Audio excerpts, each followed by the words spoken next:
जय श्री कृष्ण दोस्तों।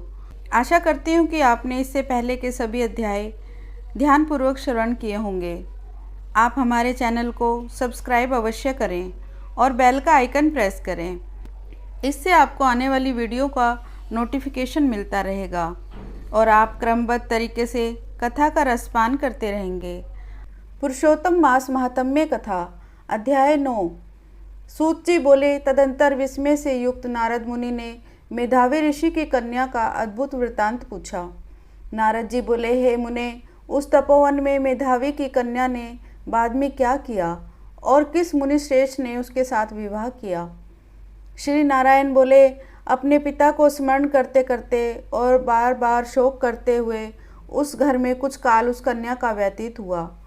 युद्ध से भ्रष्ट हुई हरणी की तरह घबराई हुई शून्य काल में रहने वाली, दुख रूप अग्नि से उठी हुई भाप द्वारा बहते हुए अश्रु नेत्र वाली, जलते हुए हृदय कमल वाली, दुख से प्रतिक्षण गर्म श्वास लेने वाली, अति दीना घिरी हुई सर्पणी की तरह अपने घर में संरुद्ध, अपने दुख को सोचती और दुख से मुक्त होने के उपाय को न देखती हुई उस कृषादेरी को उनके शुभ भविष्य की प्रेरणा से सांत्वना देने के लिए उस वन में अपनी इच्छा से ही पर क्रोधी, जिनको देखने से ही इंद्र भयभीत होते हैं, ऐसे जटा से व्याप्त साक्षात शंकर के समान भगवान दुर्वासा ऋषि आए। हे नारद, भगवान कृष्ण ने राजा युधिष्ठिर से कहा कि हे राजेंद्र, वह दुर्वासा आए जिसको कि आपकी माता कुंती ने बालापन में प्रसन्न किया था। तब उन सुपूजित महर्षि ने देवताओं को आकर्षण करने वाली विद्या उन्हें दी। और हे भूपाल, जिन्होंने सब देवताओं से नमस्कार किए जाने वाले मुझको भी रुक्मणी के साथ रथ में बैलों की जगह जोता। दुर्वासा को बैठाकर रथ खींचते हुए जब हम दोनों मार्ग से चलने लगे, तब चलते चलते मार्ग में अति तीव्र प्यास से रुक्मणी के होठ और तालू सूखने लगे। जल चाहने की इच्छा से रुक्मणी ने जब मुझे सूचित किया, तब कंधे पर रथ की जोत को रखे हुए चलते चलते ही पाँव के अग्रभाव से पृथ्वी को दबाकर रुक्मणी के प्रेम के वशीभूत मैंने भागवती नाम की नदी को उत्पन्न किया। तब वही भागवती ऊपर से बहने लगी। अनंतर उसी के जल से, हे महाराज, रुक्मणी की प्यास को मैंने बुझाया।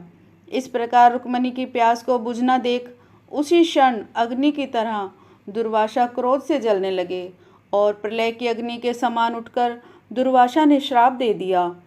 बोले, बड़ा आश्चर्य है, हे श्री कृष्ण, रुक्मणी तुमको सदा अत्यंत प्रिय है, अतः स्त्री के प्रेम से युक्त तुमने मेरी अवज्ञा कर अपना महत्व दिखलाते हुए इस प्रकार से उसे पानी पिलाया, अतः तुम दोनों का वियोग होगा। इस प्रकार उन्होंने श्राप दिया था। हे युधिष्ठिर, वही यह दुर्वासा मुनि हैं, साक्षात रुद्र के अंश से उत्पन्न दूसरे काल रुद्र, महर्षि अत्रि के उग्र तपरूप कल्प वृक्ष के दिव्य फल, पतिव्रताओं के सर के रतन, अनुसुईया भगवती के गर्भ से उत्पन्न अत्यंत मेधायुक्त दुर्वासा नाम के ऋषि, अनेक तीर्थों के जल से भीगी हुई जटा से भूषित सिर वाले साक्षात तपोमूर्ति दुर्वासा ऋषि को आते देखकर कन्या ने शोक सागर से निकलकर धैर्य से मुनि के चरणों में प्रार्थना की। प्रार्थना करने के बाद जैसे वाल्मीकि ऋषि को जानकी अपने आश्रम में लाई थी, वैसे ही वह भी दुर्वासा को अपने घर में लेकर आई। अर्घ्य पाद्य विविध प्रकार के जंगली फलों और पुष्पों के स्वागत के लिए आज्ञा लेकर आदर पूर्वक पूजन कर तदंतर, हे राजन, वह बाला बोली। कन्या बोली, हे महाभाग, हे अत्रि कुल के सूर्य, आपको प्रणाम है। हे साधो, मेरी अभाग्या के घर में आज आपका शुभ आगमन कैसे हुआ। हे मुने, आपके आगमन से आज मेरा भाग्य उदय हुआ है। आज मेरे पिता के पुण्य के प्रवाह से प्रेरित मुझे सांत्वना देने के लिए ही आप मुनि सतम आए हैं। आप जैसे महात्माओं के पाँव की धूल जो है वह तीर्थ रूप है, उस धूल को स्पर्श करने वाली मैं अपना जन्म आज सफल कर सकी हूँ। आज मेरा व्रत भी सफल है। आप जैसे पुण्यात्मा के जो आज मुझे दर्शन हुए, अतः मेरा उत्पन्न होना आज मेरा पुण्य सफल है। ऐसा कहकर वह कन्या दुर्वासा के सामने चुपचाप खड़ी हो गई। तब भगवान शंकर के अंश से उत्पन्न दुर्वासा मुनि मंद हास्य युक्त बोले, दुर्वासा बोले, हे द्विज सुते, तू बड़ी अच्छी है। तूने अपने पिता के कुल को तो तार दिया। यह मेधावी ऋषि के तप का फल है जो उन्हें तेरे जैसी कन्या उत्पन्न हुई। तेरे धर्म में तत्परता जान कैलाश से मैं यहाँ आया और तेरे घर आकर तेरे द्वारा मेरा पूजन हुआ। हे वरारोहे, मैं शीघ्र ही बद्रिका आश्रम में मुनीश्वर सनातन नारायण देव के दर्शन के लिए जाऊंगा, जो प्राणियों के हित के लिए अत्यंत उग्र तप कर रहे हैं। कन्या बोली, हे ऋषि, आपके दर्शन से ही मेरा शोक समुद्र सूख गया। अब इसके बाद मेरा भविष्य उज्जवल है, क्योंकि आपने मुझे सांत्वना दी है। हे मुने, मेरी उस प्रादुर्भूत बड़ी भारी ज्वाला युक्त दुख रूप अग्नि को क्या आप नहीं जानते हैं?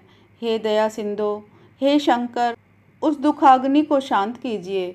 मेरे विचार से हर्ष का कारण मुझे कोई भी दिखलाई नहीं देता। ना मेरी माता है, ना पिता, ना तो भाई है जो मुझे धैर्य प्रदान करे। अतः इस दुख समुद्र से पीड़ित मैं कैसे जीवित रह सकती हूँ? जिस जिस दिशा में देखती हूँ वह दिशा मुझे शून्य ही प्रतीत होती है। इसलिए हे तपोनिधे, मेरे दुख का निस्तार आप शीघ्र करें।